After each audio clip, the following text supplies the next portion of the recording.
So I'm Writing a Novel is the show where you join me, Oliver Brackenbury, on the journey of writing my next novel, from first ideas all the way to publication and promotion.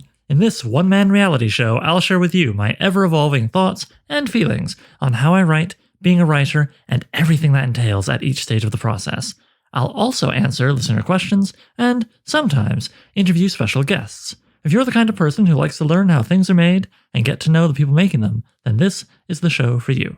So this novel I'm writing, still untitled Sword and Sorcery novel, don't worry, is a sword and sorcery novel. And so I've been researching the heck out of that genre, and it's no secret that the majority of the canon is written by men about men, and the men tend to be white. But that has started to change in more recent years and even decades. I mean, it's not like it's, diversity was invented yesterday in sword and sorcery characters or authors. But I think there's a lot of room for more, and I look forward to it. In the meanwhile, one should be careful not to let an impression created by the majority erase the contributions or even presence of the minority, a minority that has been there since the very beginning of the genre. In fact, there was one woman author who was a contemporary of the creator of Conan, granddaddy of the genre, Robert E. Howard. Her name was C.L. Moore. And her big sword and sorcery contribution was the character Jirel of Jory, ostensibly a kind of French medieval warlord. I say ostensibly because she barely spent any time on planet Earth, and in all but one of her stories would be quickly whisked away to some fantastical realm where the story would really take place, which is why I have on occasion referred to her as Alice in Wonderland with a big-ass broadsword. Luckily, plenty of people acknowledge the significance of C.L. Moore and her character Jirel of Jory, as well as other writings of hers, so you can pretty easily find a glance publication collecting all 5 of the Jirel of Jory stories written just by C.L. Moore, and the 6th sort of goof-off one co-written with her husband Henry Kuttner, where they had Jirel run around with a sci-fi kind of Han Solo-like character, Northwest Smith, also created by C.L. Moore. I'll link to where you can buy that in the show notes for this episode, and I will also link to where you can read for free, no problem, no downloading, no nothing, the most well-known and discussed of the Jirel of Jory stories, Black God's Kiss. You don't even have to have read just that one story in order to enjoy today's episode, but maybe you're like me and you like to do your homework, so yeah, it's there for you to read and enjoy. It's a great story. I will give a short synopsis before I get to today's interview, which is with Nicole Emmelhainz. Nicole is an associate professor and director of the Randall Writing Center at Christopher Newport University, with a PhD in English, in case you couldn't guess, since I'm talking to her on a writing podcast. At Christopher Newport University, she teaches composition, creative writing, professional and technical writing, digital humanities, and feminist theory and writings. A previous guest of the show told me about an essay Nicole wrote that really grabbed my attention. It's called A Sword Edge Beauty as Keen as Blades, The Gender Dynamics of Sword-and-Sorcery, which, as you can imagine from the title, is very much to do with feminist theory and sword and sorcery. As with the story I just mentioned, you don't have to read the essay, but I will link to where you can read it for free online in case you want to. Why have I been talking about C.L. Moore and her story Black God's Kiss with the character Jirel of Jory? Because that is the author of the story, the character, that are the sort of main example for exploring the ideas in the essay, which I think it's probably best if I let Nicole tell you what they are. But I will say before we cut to the interview that I really liked how the essay was not apologizing for anything while also managing to say, hey, look, this genre has had a lot more potential than maybe some people give it credit for, and it's had that potential from the jump. Oh, and by the way, we had a minor technical issue, so that you can hear a little bit of static on Nicole's end, roughly in the middle, but we solved it and it goes away, and it's not your speakers or your headphones, don't worry. Okay, enough with the preamble. Let's get to talking with Nicole about her essay, A Sword Edge Beauty as Keen as Blades, The Gender Dynamics of Sword and Sorcery, which discusses in no small part the story Black God's Kiss by C.L. Moore. Here we go. And here we are with Nicole. Hi, Nicole. Hey, how's it going? Not too bad. Happy to have you here. Happy to have you be patient enough to discuss my messy 6th question with me before we even begin. I really appreciate that. It was a good warm-up.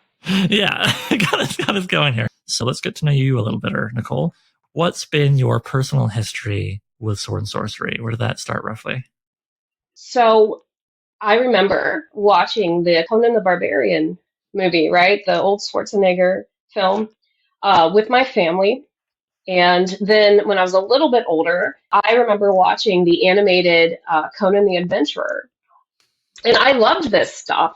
Um, I wouldn't say that I kind of understood what sword and sorcery was as a kid and as a teenager. I was always interested in fantasy and science fiction, so my family was very much into like Star Trek, but also Lord of the Rings. And I feel like I just had a really good balance of cool genre, popular culture artifacts, but again, not necessarily a lot of the books. So yeah, so my early experiences come from the Schwarzenegger Conan, and then as a young adult, I started learning about and reading the actual Howard stories. I learned about the history of pulp fiction. A lot of this I will always attribute to meeting and marrying my husband, Jason Carney, who is a pretty prominent sword and sorcery pulp fiction scholar. As a professional, I focus on writing, and as just a secondary interest of mine, I am very committed and invested in examining these older pulp writers, in particular for how they were creating and setting into motion the genres that then I experienced and grew up with. I think it's a really fascinating time as a writing scholar to look at what people were doing in the 20s and 30s in the pulps, and the fact that there was this kind of, I don't know how much it was acknowledged what they were doing. And I think that's always really important. And I know we'll probably talk about this later on with C.L. Moore's work and Howard's work. But these writers and these editors were essentially creating genres, and these genres have staying power, and they are still here. And you can see contemporary authors, like George R. R. Martin, who are highly indebted to these older writers. I think a lot of folks are starting to learn about these older writers, but I don't know how well known they are. Like people like Lovecraft. You think with Lovecraft falling out of copyright was a big help there? I feel like, not that we need to go down the well of copyright discussion, but it does feel like if Howard had fallen out of copyright and everybody could play with his toys, maybe he would be discussed further and more broadly like Lovecraft is. Well, I think and again, I don't know how much Stephen King, for instance, has publicly talked about Lovecraft. I know he's written about Lovecraft as definitely an influence to his fiction.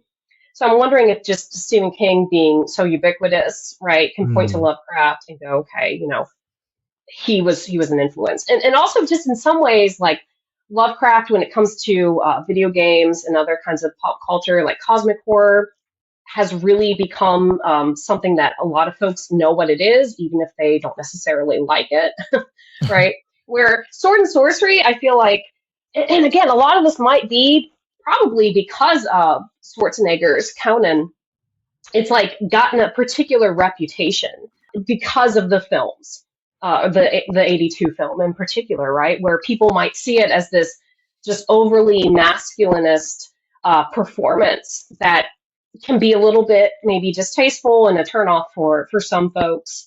But if you actually look at the stories, the source material, and adaptation is very different from the original stuff. And I think sometimes people don't actually think enough about that. But if you look at the source material and what Howard was doing, there's a lot more complexity there than just big, strong, dumb barbarian kind of battling his way into a throne position, into a king. Yeah, absolutely. I mean, Conan gets by on his cunning, I would say, much more than his sword arm. That might get him scene to scene, but he gets out of the whole story one way or another, usually by his mind. But yeah, I mean, that's what happens, I guess, when you get people who love a source material and then reproduce only a surface, and then the surface becomes seemingly the known text.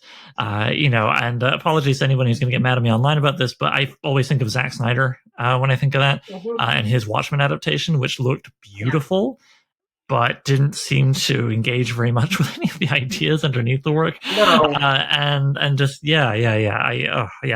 very wary of that with myself, writing a sword and sorcery novel and trying to learn as much as I can from reading the old stuff, but being terrified of being like a Lynn Carter type guy who Right. mostly replicates the surface and makes the barbarian a dumb guy who just punches things or whatever, you know?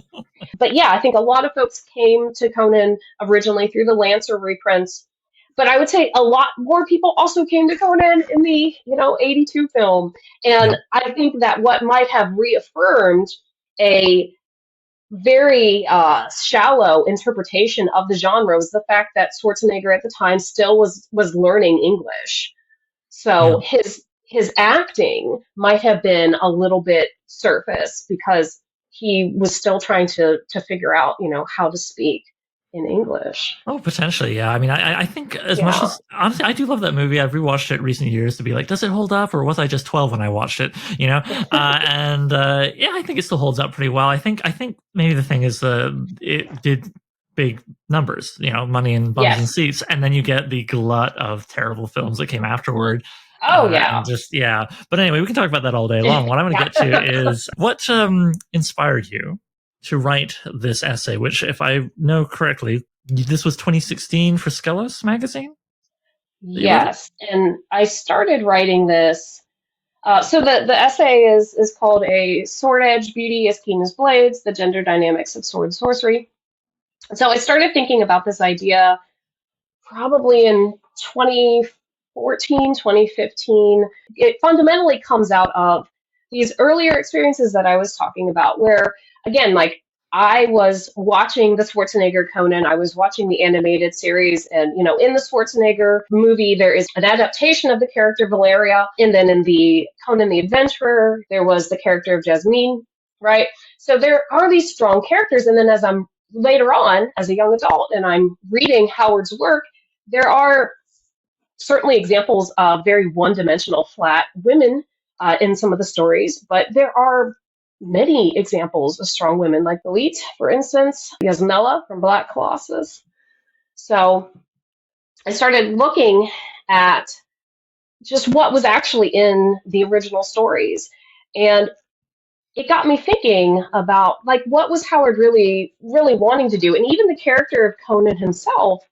My husband and I have talked a lot about this. We have an essay, it's called Conan the Compassionate, right? And we're exploring the idea of, like Conan he's a very well fleshed out, developed character. And he again, is not somebody who just acts in a very violent, unthinking way. In many instances, he is incredibly thoughtful in his actions. He uses his words, right? And he's often thinking of others. And while some of his motivations are certainly self-driven, it's not everything that he does in his own self-interest, ultimately. And when did you come to Jirel?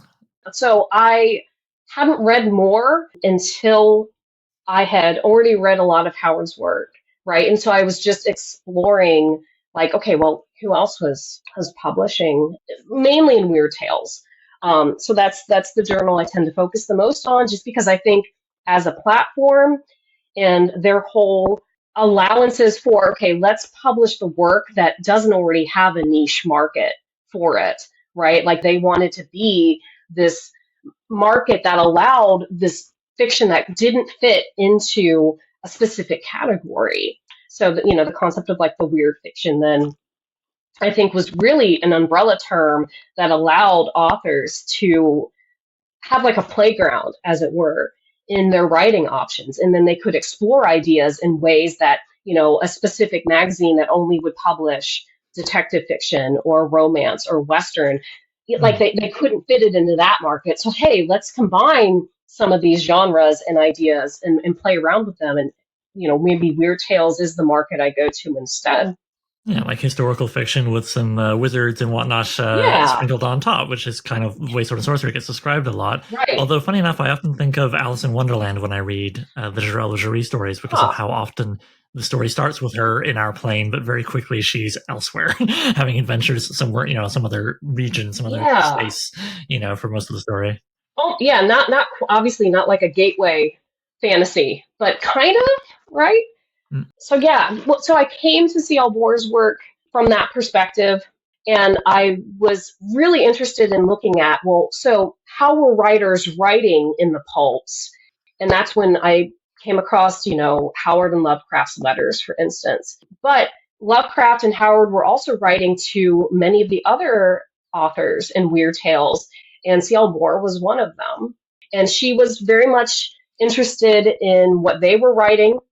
I'm pretty sure Moore was reading Howard's work and was very influenced by Conan to create Jirel. As I understand it, like she was influenced by reading Conan, and then Howard was influenced by her, and that was part of the birth of Dark Agnes / Swordwoman. Yeah. And so there was definitely some mutual inspiration and admiration, I think, going on there. In your essay, you argue that sword and sorcery has the potential to be understood as a feminist genre. As not every listener will have read your essay before hitting play on this episode, could you please summarize the main points of your argument? Yeah, so I see sword and sorcery as a way of allowing authors to not only create fictional worlds, but then within those fictional worlds to explore and expose gender as fundamentally performative in nature. It shows that characters are free to explore and kind of break away from expected gender constraints or expectations. It shows that gender is essentially just a set of social, political, and cultural performances. That's kind of what I was doing a very long way around of getting at, like what I think Moore was doing, inspired by what Howard initially started doing when he was creating the character of Conan, right? Also, the neat thing about Conan, right, is that we see him at different points in his life. So we see growth and change across the character in a really complex, interesting way. That, again, I think through certain types of distillations and adaptations gets glossed over immensely. Yeah. So I always encourage people to definitely go back and take a look at Howard's work. And then with C.L. Moore, like, I think and again, a key point to always emphasize when we're talking about these older authors, we're looking at them through the contemporary lens and ideas and theories that they obviously had no access to. Mm-hmm.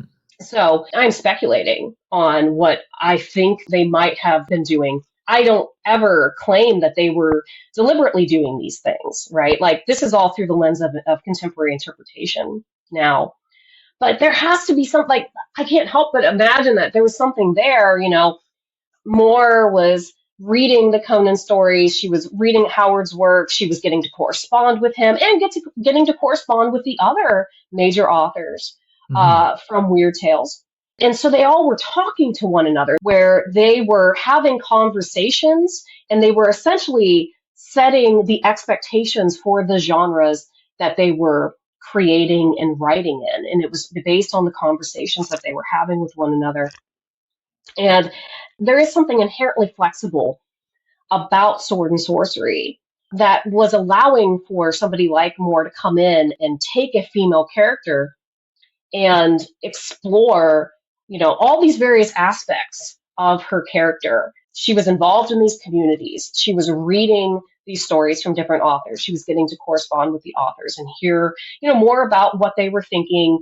It's kind of like right time, right place.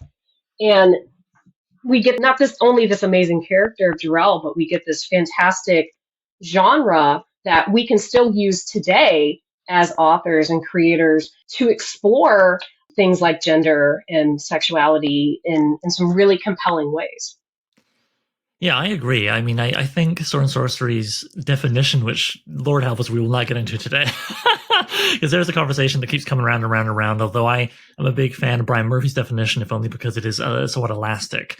This idea that, well, here's a bunch of things that you generally encounter. If there's enough of them that it feels right to you, congratulations, you're reading sword and sorcery. Yeah. I think that's a better approach to defining genre in general, really, than getting too prescriptive.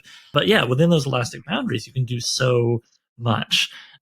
You mentioned 2 conditions required to see a sword and sorcery story as feminist, speaking of definition. What are they in your essay, and how are they to be found in Black God's Kiss, the Jirel story? Yeah, so I think that stories should have a political and a thematic element to them if they're going to be feminist in nature, and then if a sword and sorcery story is going to be ultimately feminist. So by political, I mean that it challenges and essentially it makes it strange, like these assumptions we have about gender. Like, oh, well, women should do this, or men should do this. They should behave in certain ways, or they should say certain things. So there is a challenge to that. And again, characters in feminist sword and sorcery ultimately have a lot more autonomy and choice in how they are performing those genders. And often it might even be in defiance of what others would expect of them. So this kind of like acknowledgement of, hey, we have certain expectations here, but the hell with that. I'm gonna do what I'm gonna do, because and it's often, plot driven, and there's goals that the characters have, and they are able to kind of move outside of gendered expectations. Thematically, then, the author either intentionally and directly, or again, unintentionally and indirectly, which is what I would argue people like Moore and Howard were doing. They were not intentionally doing these things. It's creating characters and creating situations that essentially bears gender as fundamentally performative in nature and situationally performative, right? So certain characters might act in a certain way at one place in the story, and then later they might have to act differently. Again, like fundamentally, isn't this what we all do all the time, whether or not we are conscious of it?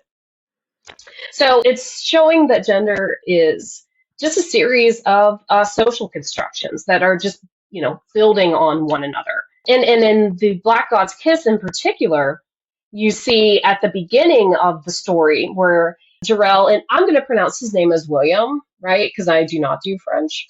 Yeah, I don't know, Guillaume, maybe? I mean, I should know better. I'm up here in Canada, but French was my worst subject in school. So we'll muddle through here and apologize to all who handle it better than us. So Guillaume, especially in the beginning, when, Jirel is captured, her city has fallen to him, and he, gets her helmet ripped off. And, he's kind of like taken aback, and there's this description about her physically as being, she's very beautiful, but she's also kind of coded as being maybe not necessarily masculine, but not the expectation that he would have as a woman, right? I think she's even described as being very tall as a man. Yeah, she's very tall and strong. Her extremely striking yellow eyes never come across as beautiful eyes. They come across as the eyes of like a tiger. She is full of an intensity and a ferocity that honestly I have rarely felt anywhere near as strongly with Conan stories as I have in reading the Jirel stories. Moore really just makes her feel like there's an incredible energy inside her always. Yes. Yeah. So I think in the first scene where Guillaume, essentially, he is taking away a lot of her agency, right? Like he tries to kiss her, she fights him, right? Yeah, she tries to bite his jugular and just barely misses. And you're like, man, what if she? Yeah. yeah. I mean, but he's basically forcing himself on her, and that's when she gets put in the jail, right? And then she breaks out. She goes and finds the priest, learns about hell, etc., etc.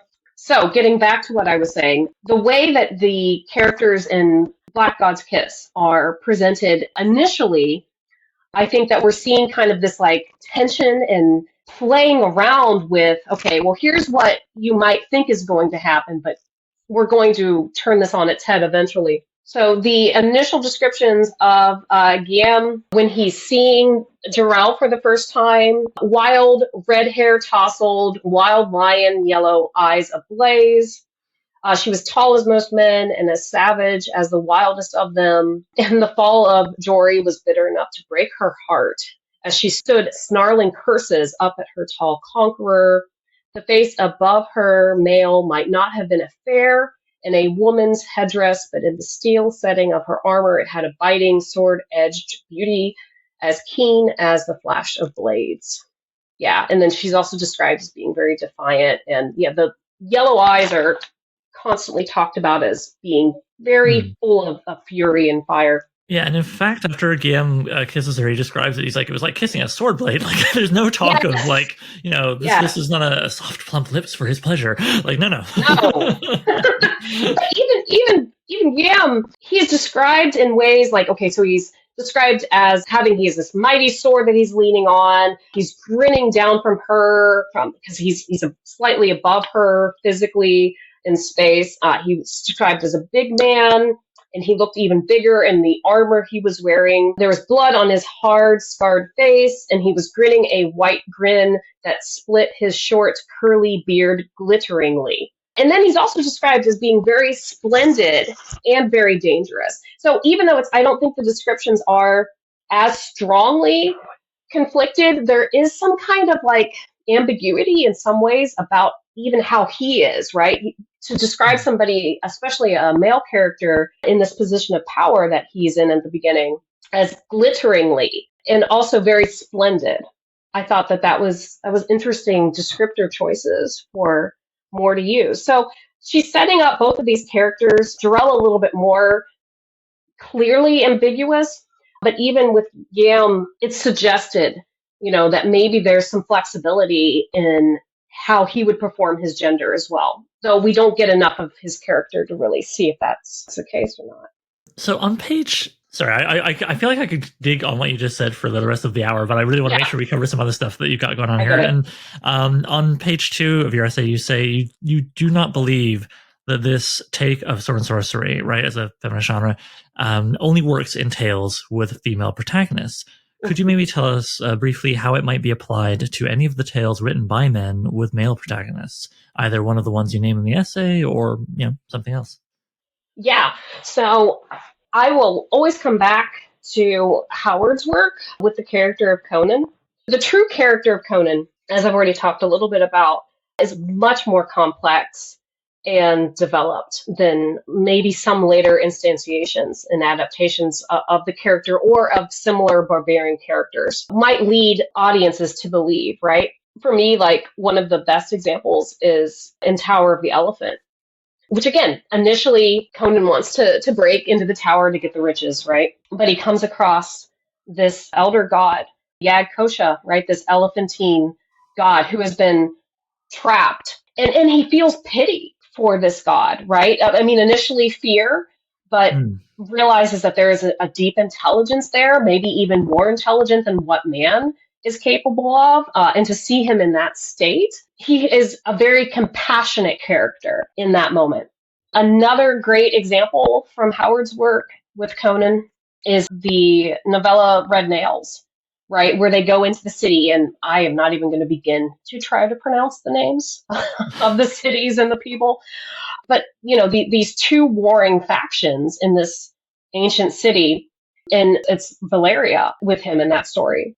They do feel a lot of and demonstrate a lot of compassion. And even, I believe there's a scene where Conan is tending to Valeria, right, in her wounds, taking the time after a battle to make sure she's okay. So I'm sure there are many other instances that listeners or readers of Howard's work could point to and say, okay, actually really taking the time to examine Conan, he's a very thoughtful and often empathetic and compassionate character. These moments may not be the focus of any of the stories, but they appear frequently enough that I think you can look at him and see him, again, as a very complex, multi-level character in ways that folks who are not familiar with the genre of sword and sorcery or only have a very popular culture and a very shallow image might be expecting out of a barbarian figure, for instance. Yeah, or sometimes a very self-serving interpretation. I mean, I'm not going to pick fights here by naming certain Facebook groups or other things I've come across, but you occasionally see people trying to take a masculinist approach to Conan, and back when men were men, and you read through and you're like, you are erasing so much of what it's absurd. But then again, those kinds of interpretations of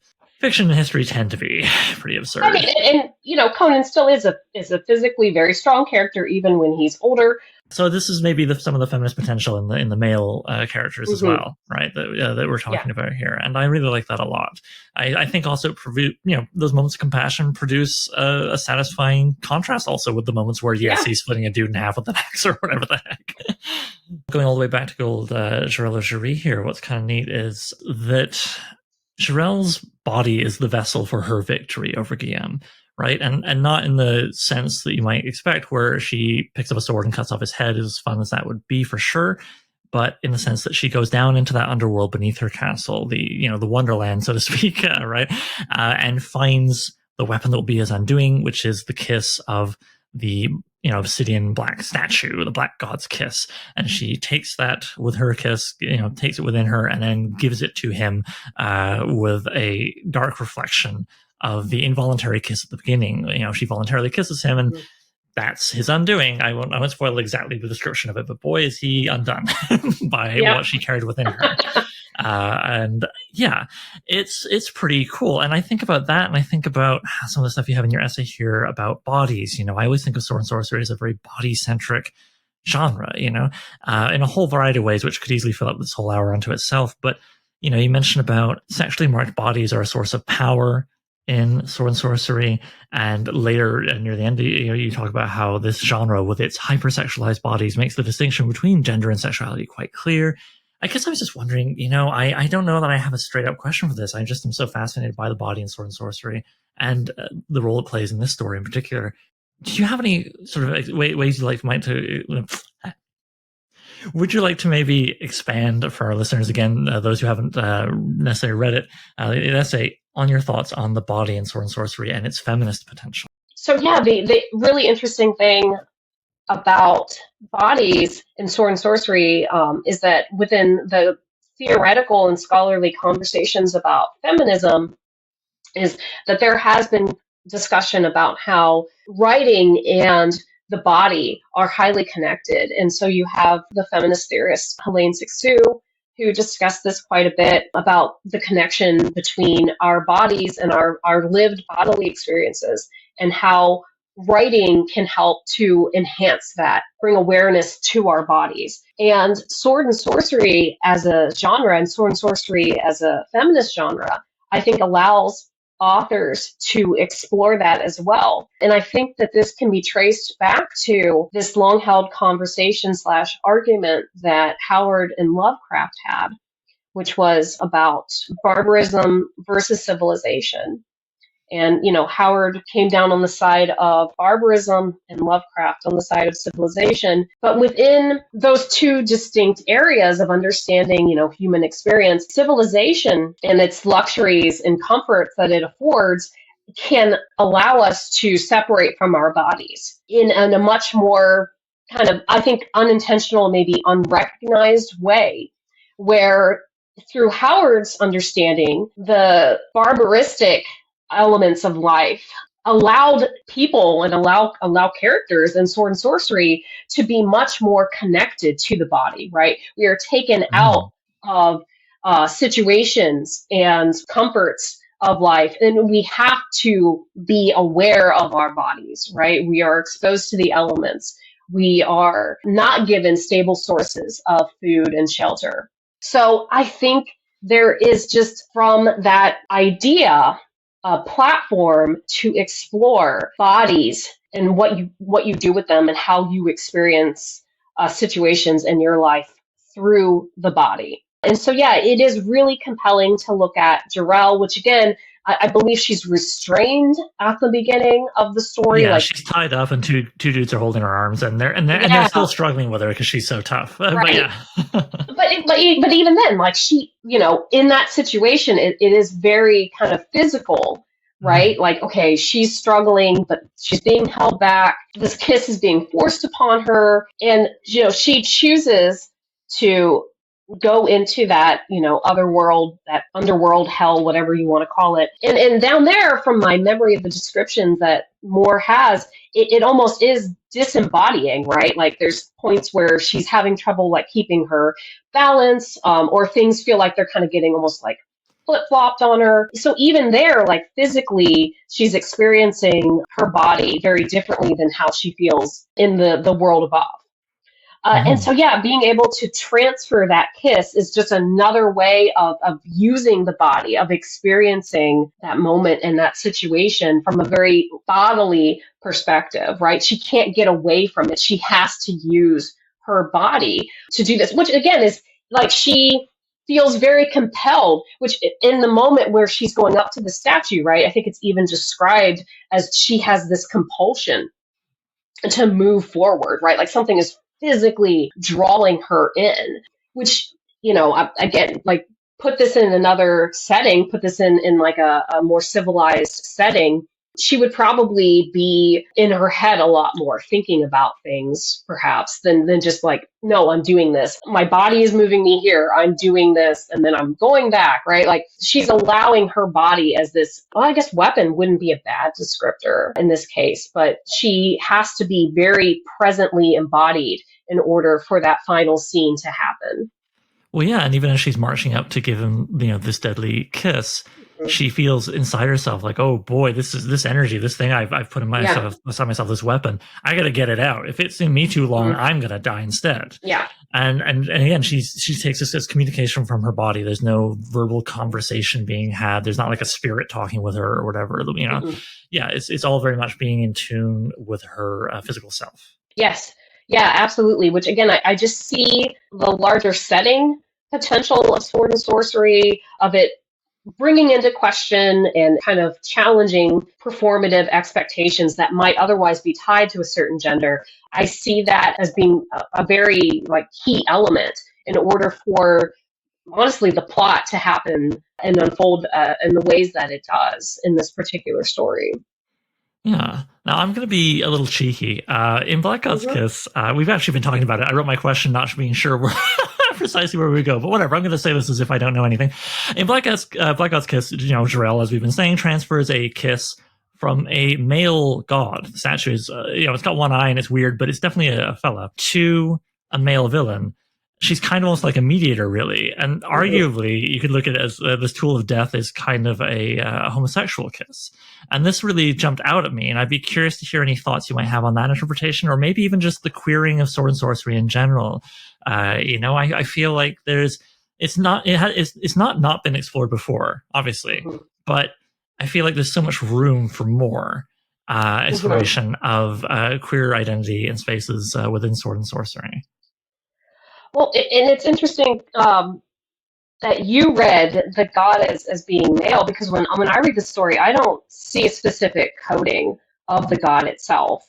Oh dear, maybe I'm showing myself here. Yeah. The god in my reading is not coded as male or meant to be seen as male. And she specifically, like I said, she describes it as being sexless and strange. And it could be, maybe it's strange because it's not male or female. I mean, I don't know. That's an interesting descriptor. She doesn't spend a lot of time on it, right? Because it just seems like it is the kind of carrier for this embodied weapon that Jirel is meant to get. But that could still be read as a moment of queerness in the story, right? Like the fact that the god is not seen as either male or female, maybe agender might be a good descriptor. Non-binary, perhaps, yeah. So my understanding is that right, non-binary is the umbrella term here for that spectrum of gender performativity.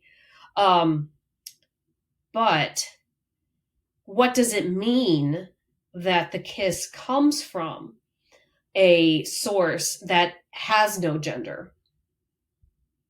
And I don't know. Like, it's an interesting question to pose. Like what does that mean?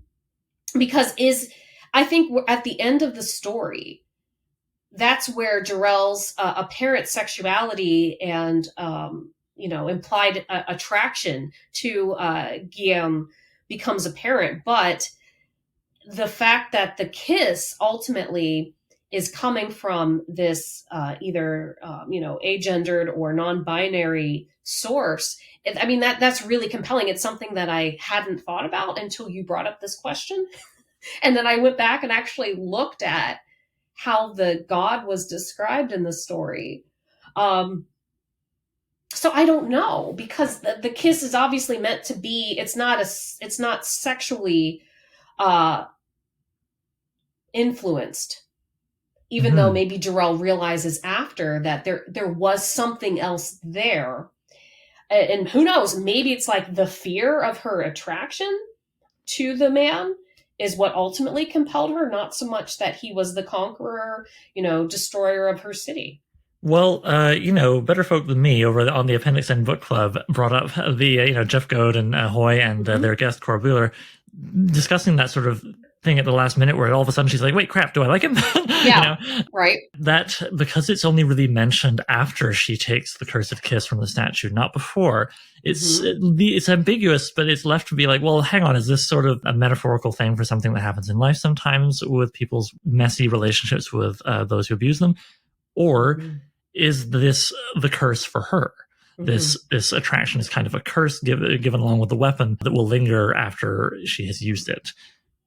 I don't have an answer to that, and I don't think I want to live in a world where we know for sure, because the ambiguity is more interesting. But yeah. And again, this is where it's easy to bring contemporary interpretations and ideas onto a story that is quickly approaching being 100 years old.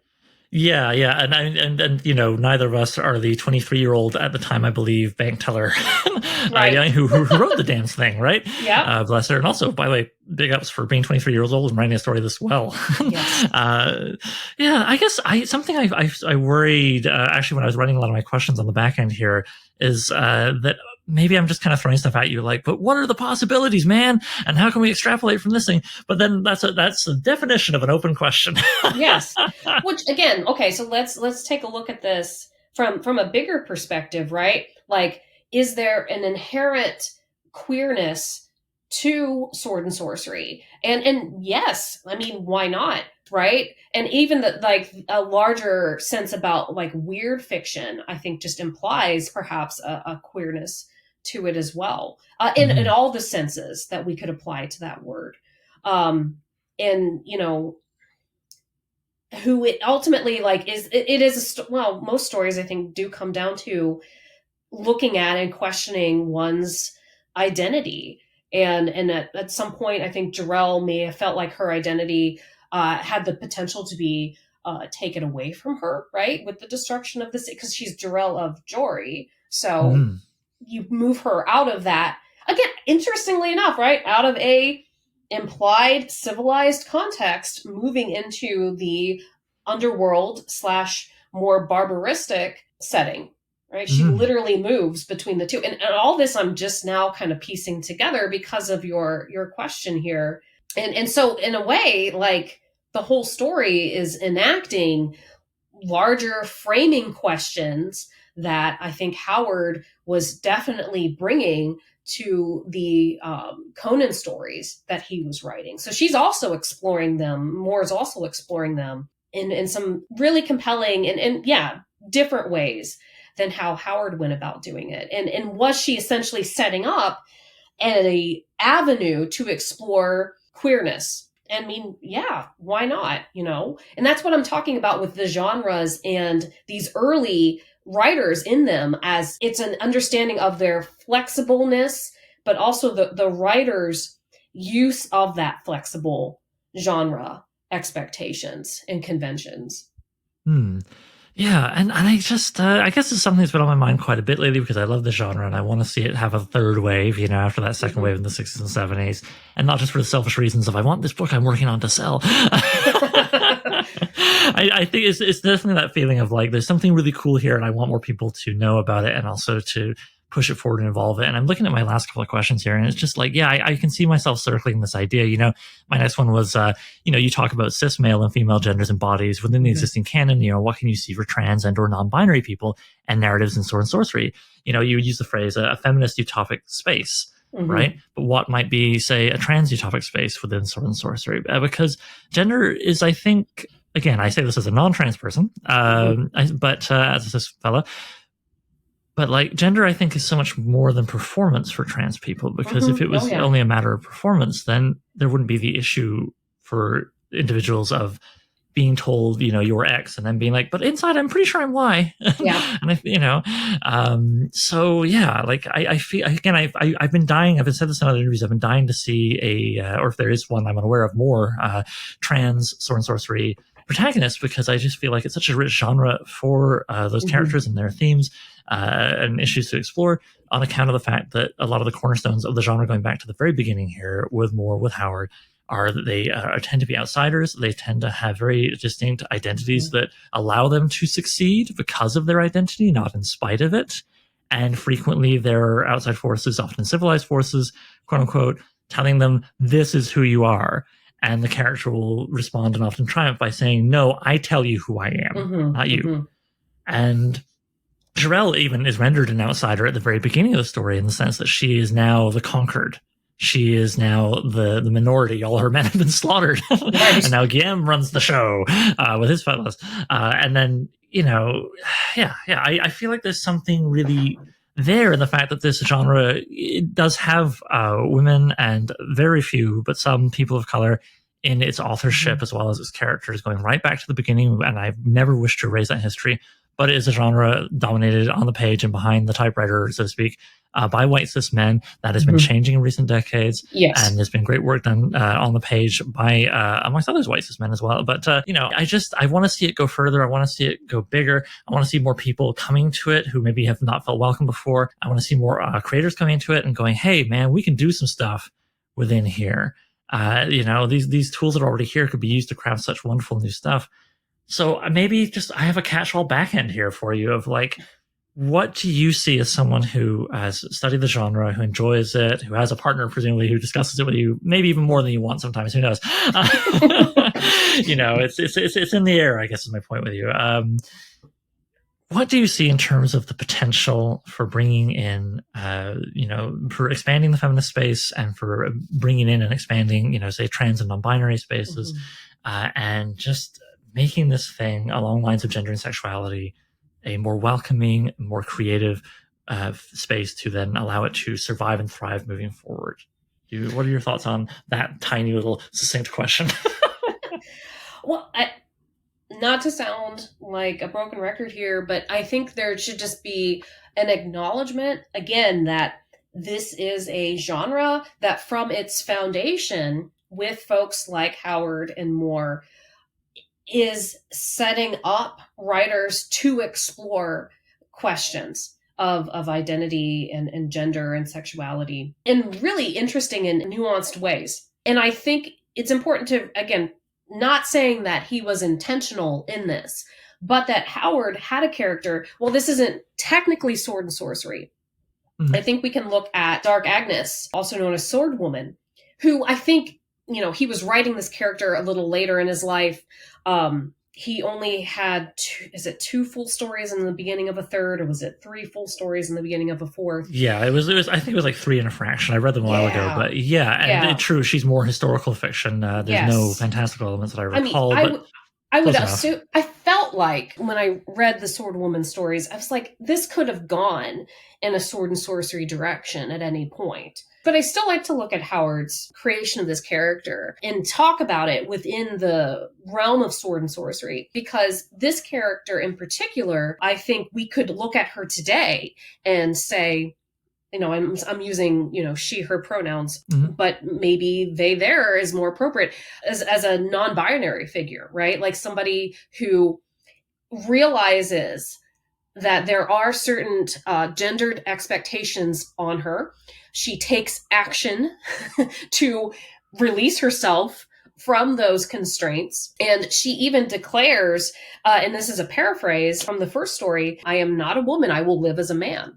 Yeah, she also curses at least once. It's almost, like just basically saying like, oh gods, I wish I had been born a man, not because necessarily she needs, she wants to have that biology or whatever, but because she hates the limitations placed upon her. I don't know. So I don't know. Some people might read her as a true trans character. Maybe she's transmasculine in nature. It's hard to say because again, we don't have enough stories to really go on there. But I feel like there's a character exploration and development that had started with Sword Woman that again who knows, like had Howard lived longer, maybe he would have eventually taken these stories more in a sword and sorcery and not just a historical fictional direction.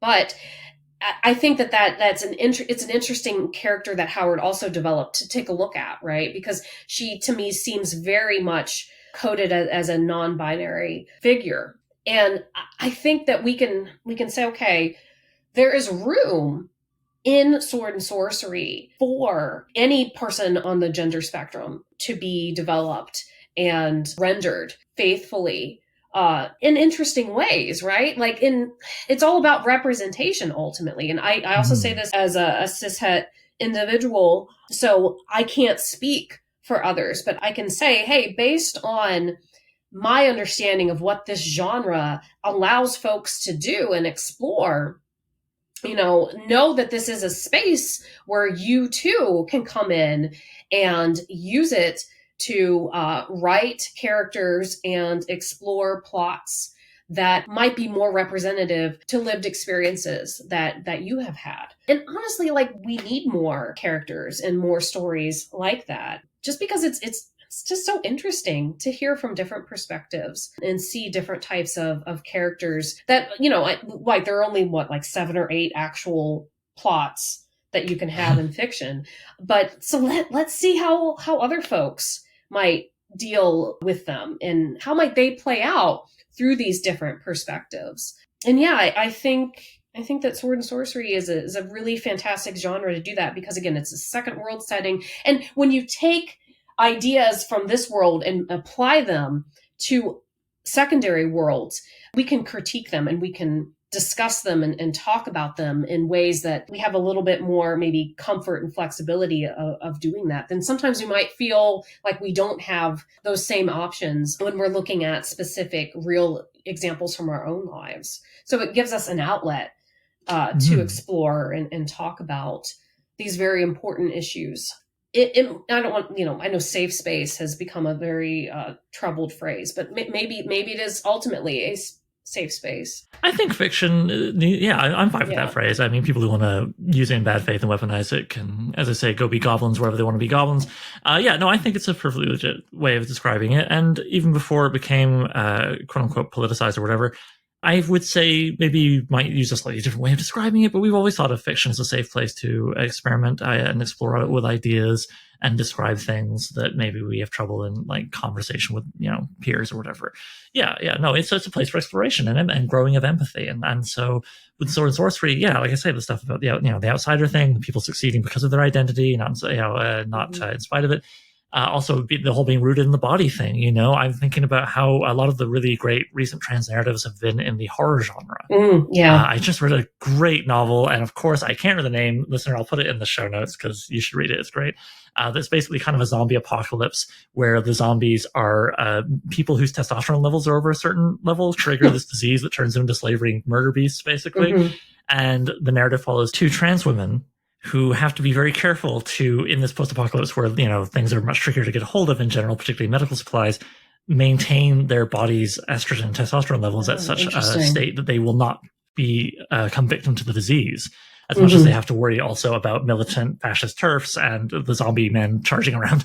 Right. But it's a really great book. And one thing I liked about it was the fact that it was so rooted in the body and in trans bodies. And it was very interesting for me as, boring all off the shelf white cishet fella to read and help me feel like, I'm getting a cool zombie apocalypse story, but I'm also hopefully getting some insight into people whose experiences are different from my own. And isn't that a big part of fiction?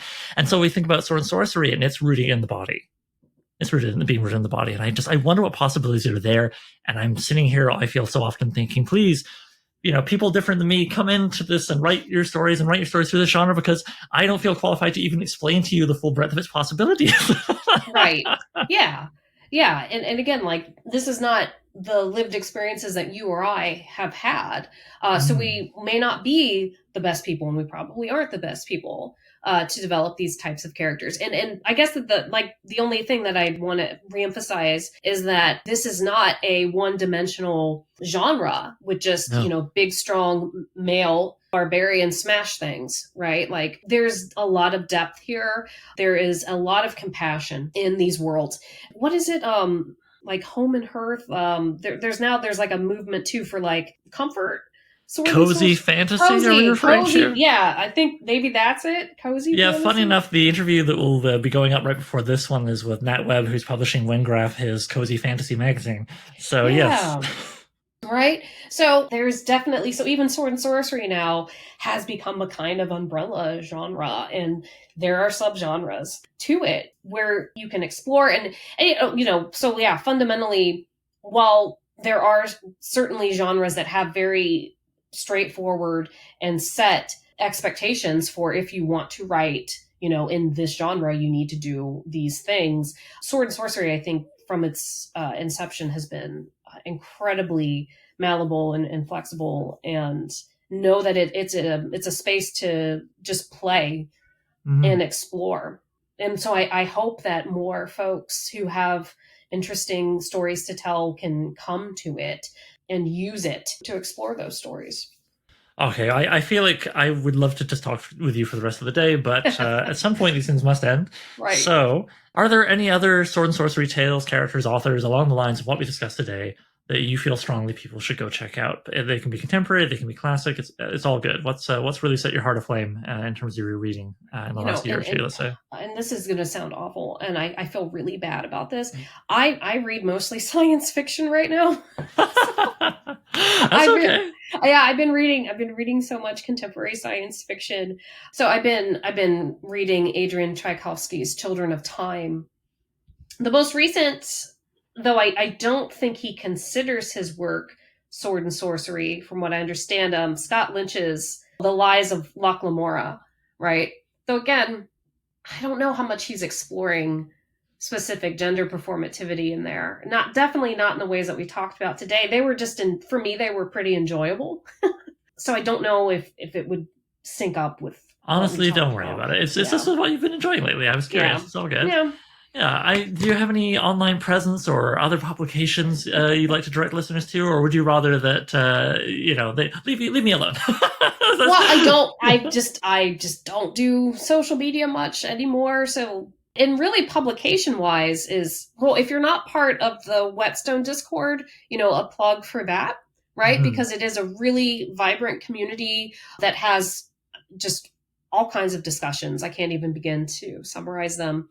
And then looking at publications like Whetstone, and then there's several others that are on the Discord channel that have kind of, I think, if they haven't been directly inspired by what Whetstone started a few years ago, I think maybe they just have come out of the larger community that has also developed because of that. And so there are lots of places like that right now to check out and to see up and coming writers, amateur writers, which I think is great. Like, we need to recognize, like, while there are very strong and prominent voices within the genre, that we want to look to the newer voices as well and give them a platform. I think that that's very important. We want to support them.